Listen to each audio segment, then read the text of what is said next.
Hey everyone, it's Greg, and today we're talking about the cucumber plants, the problems that they have. Yellow leaves, yellow spots, and the dreaded pickle worm. We're going to show you how to identify it, what caused it, and how to fix it. And we're doing it all right here in Belle's backyard. All right, so let's talk the yellowing of the plant itself, just as a whole, not individual specific leaves. And we're going to use this guy as an example. It's one of our potted plants that's here.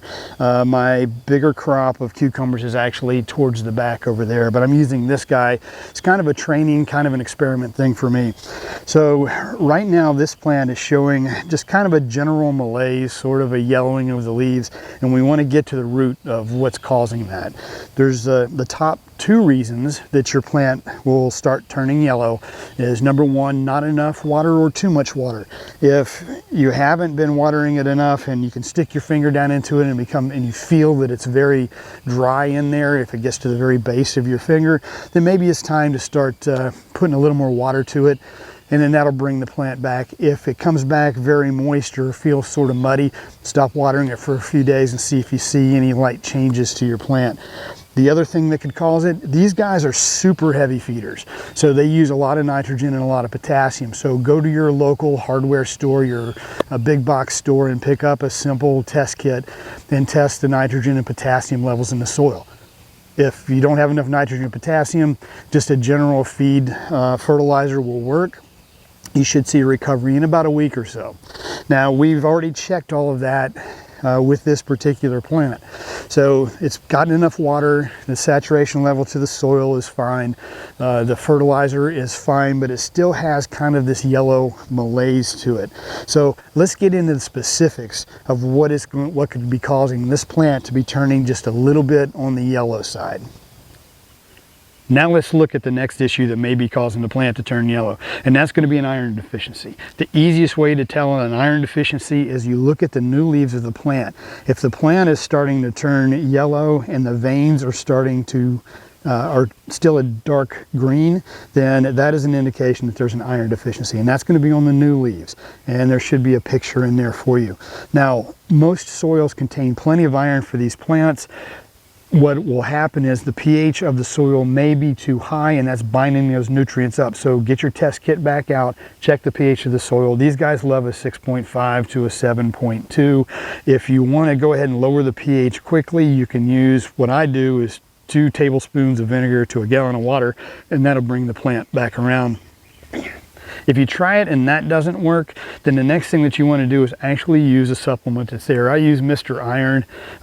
I'll throw in some iron to it and I'll water it very heavily. But with this plant, the leaves are healthy. They're just that slight yellow, so now we have to go to the next step of what it may be. Okay, so one of the last things that we're going to do is look at the micronutrients that's inside of the soil. One of the crucial elements is magnesium and also sulfur.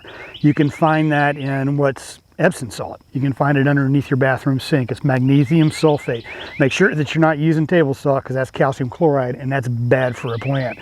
But the magnesium sulfate, the way that it works, the sulfur allows for the uptake of the macronutrients, all of your nitrogen and your phosphorus, to be able to be absorbed by the roots and then get up to the plant. The magnesium is actually critical on the production of chlorophyll, which creates the photosynthesis and the energy for the plant. Now, what I'll do to correct this, and the reason why, before we get into that, the reason why I know that this is the case, your magnesium and your sulfates are highly soluble. Now, this does look like it's a potted plant, but the very bottom of this plant is actually open. So with the addition of the water and some very loose soil, it has a tendency to wash itself out. So doing that washes away the magnesium, washes away the sulfur. So we're going to go ahead and make an addition to the plant. The best time to do that is actually have it in the soil when you start to plant, and then midway as the blooms start to happen, it's a good time to put those in, to put in your magnesium and your sulfur, because now this plant is putting in a lot of energy to produce the fruit. So the way that we're going to do that, we're going to take 2 tablespoons of Epsom salt, magnesium sulfate, and we're going to mix it into 2 gallons of water. Now from there I will just take and I'll introduce it to the base of the plant just with a watering can, so I know that it's on the soil and it can be picked up by the new leaves that are starting to grow. Also, I'll use a foliar spray.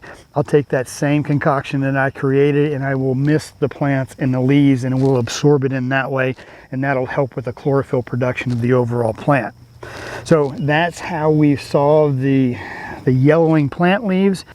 Now let's take a look at the yellowing spots that you may see on your plant and what causes those.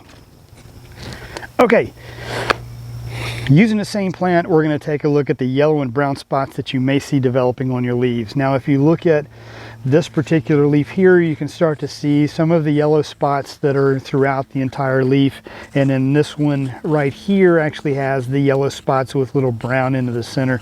And what this is an indication of is either aphids or spider mites. What they'll do is they come up underneath the bottom of the plant and they will virtually suck the sap out of the leaf, and that causes the yellow spots.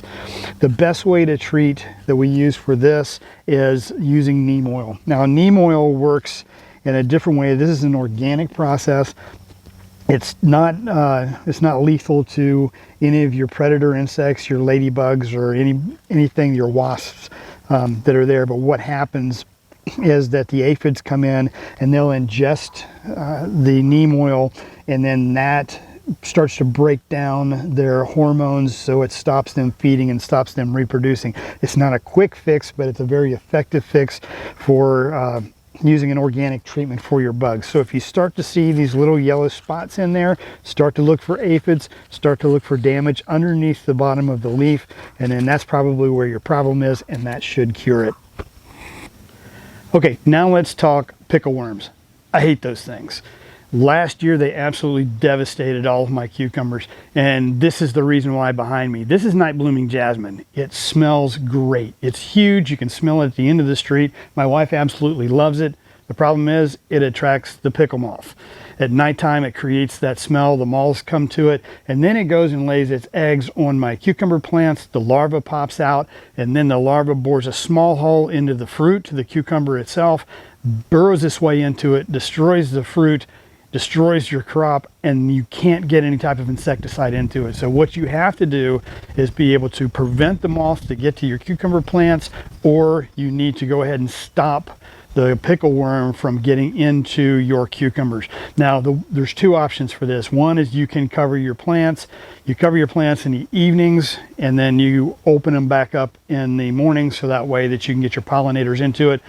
Truth is, I'm just too lazy to do that. So what we're going to do is we're going to use a product called BT. Now the way BT works is it upsets and it actually destroys the digestive system of the pickle worm. So once the pickle worm ingests it, it destroys its stomach, it kills it that way, and it'll prevent it from burrowing into your cucumbers.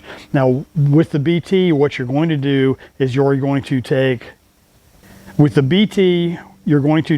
your 1 gallon sprayer and 2 to 3 ounces per gallon of water. I use 2 gallons in my sprayer. Once you spray this onto your plant, you need to spray the tops, the bottoms. You need to spray everything on that plant in order to kill the pickle worms. If it's not on the part that they're eating, it's not going to affect them, so make sure that you do it thoroughly.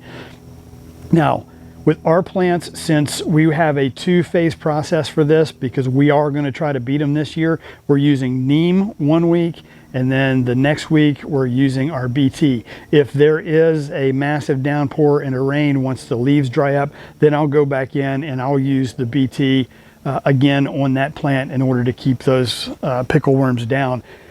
Then once the harvest is just about ready, I will stop, and at the end of the week I'll treat it for a week, and then the next week is when I'm going to go ahead and harvest my cucumbers to make sure that there's no BT that's left onto it. Completely organic. Try it. I think it's going to work. That concludes all of our issues that we have for this particular cucumber plant. I hope that it helped. If you liked it, go ahead and hit the subscribe button below. Give me a thumbs up. If you have any comments, anything that you want to share, please do so in the comment section below. But until then, we'll see you on the next video.